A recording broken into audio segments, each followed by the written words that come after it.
No, it's okay, it's okay. It was on. Bismillah.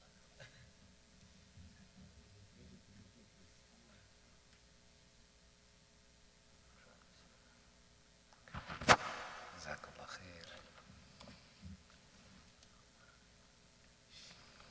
السلام عليكم ورحمة الله وبركاته.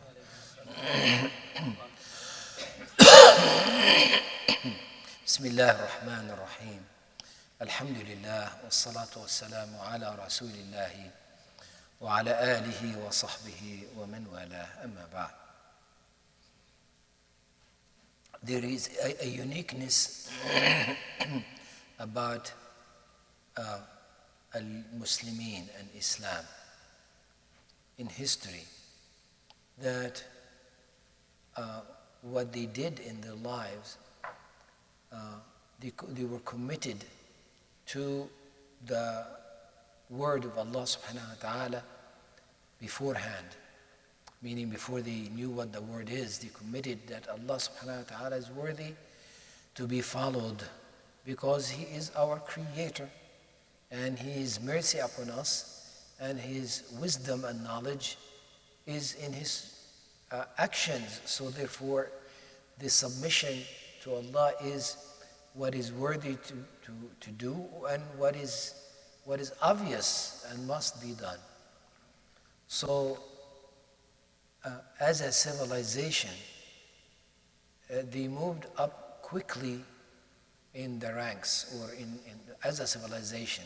It did not take them too long or many generations to reach the height of the civilized, Muslim history.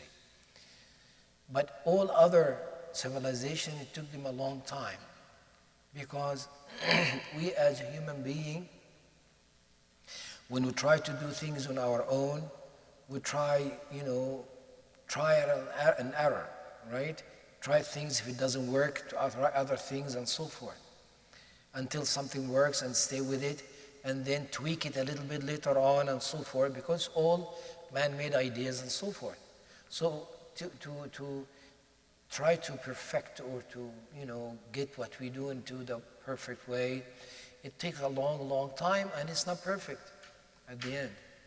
But with Islam, the one who has given us the way is Allah.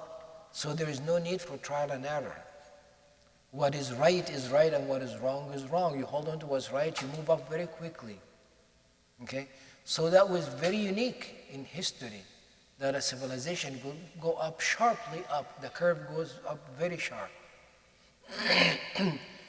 And on the other hand, coming down as a civilization, it took us a long time. But all other civilizations, they come down very quickly, very sharp.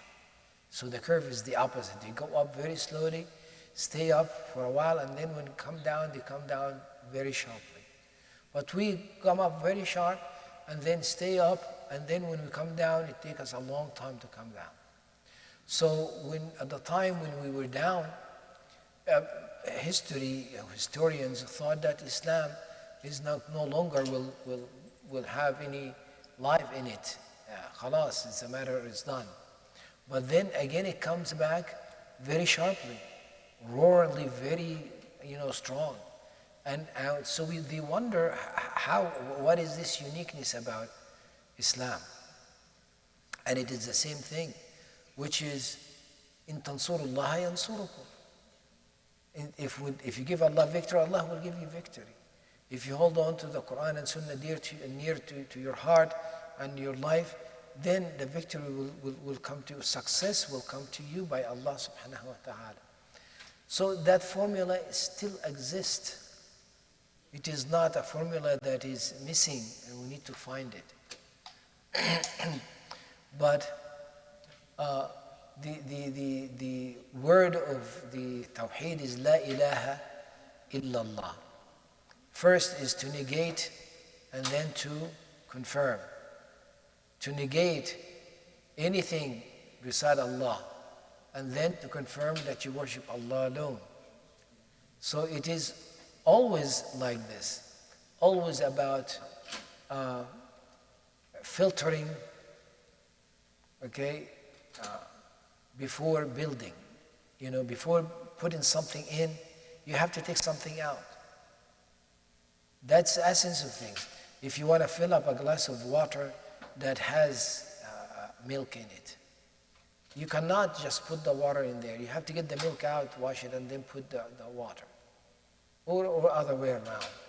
Okay, so the essence of the very early Muslims that came to Islam, they had to shed off of themselves everything and put the garment of Islam on. Today our problem is we have different garments on and try to put a garment of Islam upon it. And it doesn't work. Okay, we look like, a duck who trying to be, what? We look like a duck, but we're trying to look like a peacock. You understand? And it doesn't work. Okay? We have to shed what's on us and then put on the suit that fits mankind. The suit of La ilaha illallah Muhammad Rasulullah. And that is in every aspect of our life. Okay? In all matters of our lives. And once we have that in our mind, once we have that mindset, that you have to clean up the place before you try to put the furniture in, before you organize it. Okay, if before you clean it up, it's just going to be a mess, whatever you put in it. And it's going to be difficult to deal with and manage and so forth. And there's always be something that is not right. So Ramadan is a time, Allah subhanahu wa ta'ala has given us to get close to Allah and investigate inwardly. Okay, what is it that we want to shed off of us?